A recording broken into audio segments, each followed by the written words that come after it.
Cédric Bonneau, Natix System. Nous sommes électriciens orientés sur tout ce qui est nouvelles technologies, en électricité, vidéosurveillance et domotique.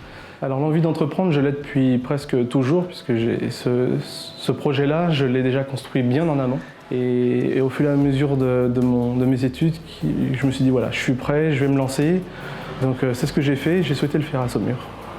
Je suis Vanessa Godefrin, j'ai créé une entreprise qui s'appelle Le Secret des Papilles et je crée des événements autour du vin et notamment beaucoup de cours d'œnologie.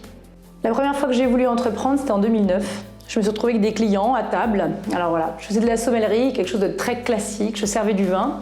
Sauf que j'ai un client qui m'a demandé une cuvée bien spécifique. Donc je leur dis, par contre, voilà, je n'ai aucune idée de la dégustation, je ne peux pas vous en parler parce que je ne la connais pas. Et ils m'ont dit, bah, c'est pas grave, nous on la connaît. Par contre, du coup, on prend la bouteille et on garde aussi un quart d'heure avec nous. Donc j'ai passé un quart d'heure formidable. Je crois que c'est là que j'ai eu la première émotion pour le vin. Ah, c'était fou. Et puis finalement, je me suis dit que je voulais faire que ça, boire des coups avec des gens toute ma vie. Et donc j'ai créé Le Secret des Papilles, j'ai quitté mon boss. Même si c'était déjà un projet que j'avais depuis 3 ans, j'avais créé au lycée Edgar Pisani. En fait, j'avais déjà tout créé, mais à l'époque, j'avais pas pu l'entreprendre. J'étais bien trop jeune, donc à partir de ce moment-là, j'ai quitté mon patron et je me suis mis à mon compte. Je m'appelle Philippe Leray, je suis co-gérant de la société L'Atelier des Essences au Rosier-sur-Loire, co-gérant donc de la société avec mon frère Gilles. Mes débuts d'entrepreneur sont à la suite du départ à la retraite de mon père, qui est à l'origine de la société. Avec mon frère, on s'est associés et on s'est lancé dans la grande aventure. Une aventure formidable, très prenante, très stressante quelquefois, mais formidable. Nous avons commencé assez humblement, tout doucement, et nous avons monté en puissance pour arriver au niveau où nous sommes en ce moment. C'est-à-dire 32 personnes, pour un joli chiffre d'affaires de 5 millions d'euros. Donc Lionel Dujardin, pour ceux qui ne me connaissent pas, j'ai créé mon entreprise en 2005, surtout dans l'activité de la métallerie-serrurerie. J'ai commencé plutôt dans la voie de l'apprentissage. Donc aujourd'hui, je défends beaucoup la voie de l'apprentissage parce que je trouve que ça ouvre vraiment des portes sur le monde professionnel, l'humain, le respect des règles. Donc j'ai commencé apprenti, puis ouvrier. Après, j'ai changé d'entreprise où je suis rentré chef d'équipe, chef d'atelier. Là est venu, grâce à mon épouse, de me mettre à mon compte. Voilà. Donc je me suis installé en 2005, j'avais 23 ans. Et l'histoire a commencé là. Et quand je raconte l'histoire à des amis ou des jeunes ou des gens pour essayer de les motiver, c'est de leur dire j'ai commencé avec 0 client, une caisse à outils et surtout l'envie de bien faire. Je suis Alexandra Drujon. Je vis sur Saumur depuis maintenant 12 ans. Je travaille dans cette bijouterie depuis 12 ans et je l'ai reprise il y a maintenant 3 ans. Donc moi, il faut savoir que voilà, ça faisait 12 ans que je travaillais ici. Donc pour moi, c'était inévitable à un moment donné de reprendre ce magasin. J'ai grandi ici, j'ai évolué, je me suis affirmée dans ce magasin. Donc voilà, tout naturellement, quand mon ancien patron a voulu partir, j'ai saisi l'opportunité et j'ai pris sa place. Donc il a fallu effectivement changer le nom du magasin, trouver un nouveau logo et avancer sur un domaine qui était complètement nouveau pour moi. Donc Jean-Michel Gauthier, je suis saumurois. Co-gérant avec Cédric Lefoul, mon associé, ami depuis longue date, créateur aussi comme moi. Voilà, et on a démarré donc Carte à Plaque il y a maintenant 10 ans. Alors c'est vrai que pour blaguer un petit peu, les gens me disaient qu'est-ce que tu veux faire plus tard? Faire travailler les autres. Donc bon, c'était la petite plaisanterie dessus, mais voilà, c'était surtout la gestion, on entreprend, et puis l'humain. Voilà, j'aime les gens, j'aime partager avec eux, je fais énormément confiance. Voilà, parce qu'on ne construit pas, même aujourd'hui, Carte à Plaque, tout ça sans faire confiance. Donc, Ali Mahmoud, voilà, 59 ans. Je suis issu d'une formation d'ingénieur. J'ai fait une école d'ingénieur dans l'Est de la France, à Besançon, suivi d'un doctorat en traitement de signal. Suite à ça, j'ai été à la tête d'une entreprise de sous-traitance électronique. J'avais comme projet de monter ma propre entreprise, J'avais fait une étude de marché, c'était à l'époque sur le prototypage rapide, etc. Et en parallèle, j'ai eu l'opportunité de croiser l'ancien dirigeant de la société Castel, qui à force de discuter de projets, de possibilités, de perspectives, il a réussi à me convaincre, donc j'ai abandonné cette idée de création et j'ai rejoint l'entreprise Castel en 1996. Je m'appelle Sébastien Fricker, je suis le propriétaire gérant de la société Vino-Vallée à Saumur. Mes motivations pour entreprendre, c'est que dès le plus jeune âge, j'ai souhaité être vigneron. Mais avant de racheter un domaine viticole, je m'étais dit qu'il fallait peut-être déjà savoir le vendre avant de le produire. Et c'est pour ça qu'en 2014, j'avais créé une cellule commerciale avant de pouvoir acheter des vignes. Aujourd'hui, ça s'est passé un peu autrement, mais c'était vraiment ma réelle motivation de pouvoir savoir vendre le vin. Gérald Dangibaud, je suis photographe depuis 20 ans, installé depuis 20 ans à Saumur. Donc j'ai repris l'affaire familiale avec mon frère. Depuis tout petit, je suis tombé dans la marmite. Mon père était photographe et mon grand-père était photographe, 3e génération. Ils m'ont donné le goût de la photographie. Je les accompagnais évidemment sur le terrain.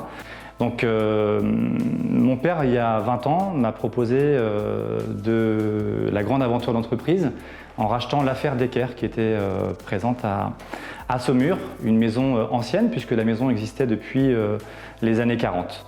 Donc l'aventure m'a plu, j'avais 22 ans à l'époque, j'ai dit allez, on y va. Alors, les motivations pour devenir entrepreneuse finalement, c'est travailler pour soi, avoir la fierté d'avoir son propre magasin, d'avoir effectivement son prénom en haut de l'enseigne et surtout mener un combat qui est le sien et non pas un combat de responsable.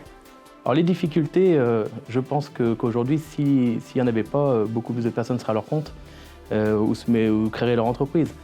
Il y a eu l'effet de crise, mais je pense que c'était l'effet surtout de croissance qui a été très rapide à un certain moment. Et on avait vraiment le sentiment de travailler pour rien ou même à perte, quoi. Donc ça, c'est très compliqué de le surmonter. Et c'est ce genre de souci qu'on ne peut pas forcément parler avec son conjoint, même son meilleur ami ou ses meilleurs amis.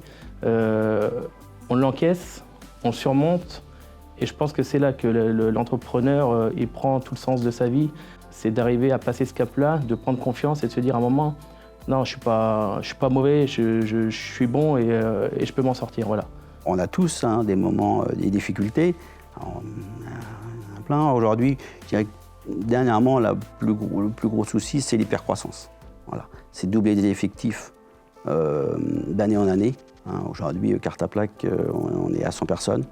On est répartis sur 16 agences dans le Grand Ouest. Voilà, c'est de la gestion à distance. Voilà. On a quelques difficultés de recrutement parce qu'on recherche des talents, on recherche des gens qui ont des compétences très recherchées par d'autres comme nous. Malheureusement, aujourd'hui, c'est très compliqué. Les ingénieurs veulent aller soit dans les grands groupes, soit dans les grandes agglomérations, etc. Les gens chez Castel se sentent bien. La preuve, c'est qu'on n'a quasiment pas de turnover. Les gens, quand ils arrivent on a du mal à les faire venir de loin, mais quand ils sont là, ils y restent. Nous avons rencontré quelques difficultés liées à des impayés, liées aux aléas de la vie. Étant donné qu'on est deux co-gérants, donc quand il y a un petit coup de mou, quand il y a un excès de stress, quand il y a une baisse d'envie, l'autre est là pour pallier à ça et c'est très intéressant. Les moments joyeux et positifs qui me boostent, c'est quand je vois les clients super ravis de l'installation qu'on a pu leur faire en subir en domotique, en éclairage extérieur, ou des choses où ça se voit, parce que notre métier souvent est caché, puisque tout est caché dans les murs. Mais quand on met des bâtiments en valeur et qu'on voit les clients avec un grand sourire et en me remerciant avec une petite tape sur l'épaule, ça fait vraiment plaisir et ça nous motive pour faire encore mieux. Qu'est-ce qui me booste tous les jours, c'est la création. Tous les jours, je me lève, je sais que je peux avoir une idée quelconque, en fait, j'ai le droit de la réaliser. Ça, c'est un des gros moteurs de l'entrepreneuriat. Les moments joyeux, il y en a beaucoup. Dans notre métier, on a la chance de faire un métier de passion. Donc, l'un des meilleurs souvenirs que je puisse avoir dans ma courte carrière, c'est l'obtention du titre de portraitiste de France. C'est un titre qu'on obtient en présentant une douzaine de photos que l'on présente aux meilleurs ouvriers de France dans la profession. Quand on est entouré de ses collègues des Pays de Loire et qu'on voit notre photo apparaître, là, ça fait partie d'une grande reconnaissance par nos pairs et d'une joie immense. Le premier moment de bonheur, ce fut la découverte du logo, où Pixie m'a gentiment envoyé des différentes propositions. Et là, on se rend compte que le rêve est concret. En fait, on choisit son logo, c'est vraiment choisir son identité. Donc là, ça a été le premier bonheur. Et après, c'est le bonheur de se dire, ben voilà, je mets ma patte, je mets ma décoration, c'est mon magasin. Oui, c'est une vraie fierté. L'argent, c'est pas ma priorité, c'est surtout voilà, de construire. Par le moment que j'en ai assez pour vivre, ça suffit. Moi, l'essentiel surtout, c'est de créer, de transmettre, de partager, d'échanger. Des choses que je retrouve aussi avec le CIDES. C'est-à-dire qu'aujourd'hui, on est reconnu à travers ce qu'on fait. On se félicite entre nous, on s'encourage, on partage nos joies, nos peines, enfin, nos problèmes qu'on peut avoir. Voilà, c'est un moment d'échange parce que c'est vrai qu'on est dans l'entreprise un petit peu tout seul. Le CIDES permet surtout voilà, d'échanger ensemble sur nos problématiques, qu'on a tous les mêmes. Voilà. Mais de se dire, voilà, il n'y a pas que moi. J'ai souhaité être membre du CIDES depuis mon tout début. Parce qu'on m'avait dit énormément de bien de ce club, de ce réseau d'entrepreneurs. Et j'apprécie tout particulièrement le CIDES parce que ça reste convivial, simple. Ça permet de se rencontrer entre entrepreneurs et de parler d'autre chose que du boulot. Voilà, c'est très très très riche. Humainement parlant, c'est génial. Ce que j'ai trouvé auprès du CIDES, c'est tout bête. Moi, je travaille toute seule. C'est-à-dire que quand j'ouvre ma porte pour aller à mon bureau, il n'y a personne qui me dit bonjour et il n'y a non plus personne qui me dit au revoir ou à demain. Et ce que j'ai trouvé au CIDES, c'est ça, c'est de se dire finalement, on n'est pas tout seul. Et quand on réfléchit à des choses, il y a aussi d'autres gens qui sont là pour vous dire ouais, moi j'ai fait ci, moi j'ai fait ça. Et rien que de voir ça en fait dans leurs yeux, que ce soit du bon, que ce soit du moins bon, parce que parfois aussi l'entrepreneur il vous dit aussi voilà, il galère ici. Et c'est un peu ça, c'est un autre cercle, un autre clan. Le CIDES m'apporte vraiment une bouffée d'air frais aujourd'hui, puisque le CIDES est assez dynamique sur plein d'événements, les repas qu'on fait ensemble, les animations, les interventions de différentes personnes. Alors le CIDES pour moi m'apporte déjà un grand réconfort, dans le sens où je ne suis pas toute seule. Si j'ai des questions, si on a des doutes, voilà, on échange. Je ne suis pas seule dans mon magasin. On est plusieurs dans ce cas-là à vraiment pouvoir dialoguer, partager. C'est des moments de pause, de détente, mais en même temps, on rencontre des gens formidables.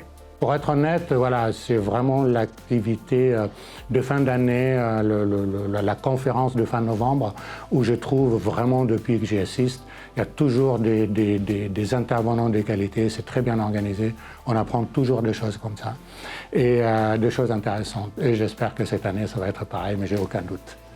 Ce qui fait que je m'attache énormément à cette région, d'une, c'est parce que j'y suis née. Je suis née à Saumur, même si je suis partie, je suis finalement revenue. Il y a tout ici, absolument tout. Ça veut dire que peu importe ce qu'on a comme imagination, comme envie de créer ou d'entreprendre, il y aura toujours des professionnels pour pouvoir être là à vous proposer d'autres solutions que vous ne connaissez pas. Je me suis rendu compte quand j'ai racheté le site touristique là, à Saint-Hilaire-Saint-Florent qu'il y avait un gros potentiel ono-touristique sur la région. Et qu'on a la chance aujourd'hui d'avoir une région du Val-de-Loire qui est très dynamique, qui devient de plus en plus dynamique et qui a encore toutes ses preuves à faire au niveau du vin. Donc la région, la Loire, le vin et puis tous les événements qu'il y a autour de cela. Donc qu'est-ce qui me vient à l'esprit? C'est les journées nationales du livre et du vin, Anjou Vélo Vintage évidemment.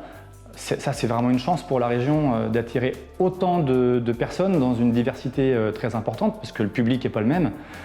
Je suis tendance optimiste à partir du moment qu'on est en bonne santé et qu'on vient avec le plaisir de le faire. Moi, je dis que la santé, c'est ça le plus important. Le reste, c'est que l'histoire d'argent. On n'en meurt pas. Il ne faut pas avoir peur de l'échec. Il ne faut pas avoir peur de se remettre en cause. Voilà, je suis très optimiste. À chaque fois, voilà, je regarde le bon côté des choses.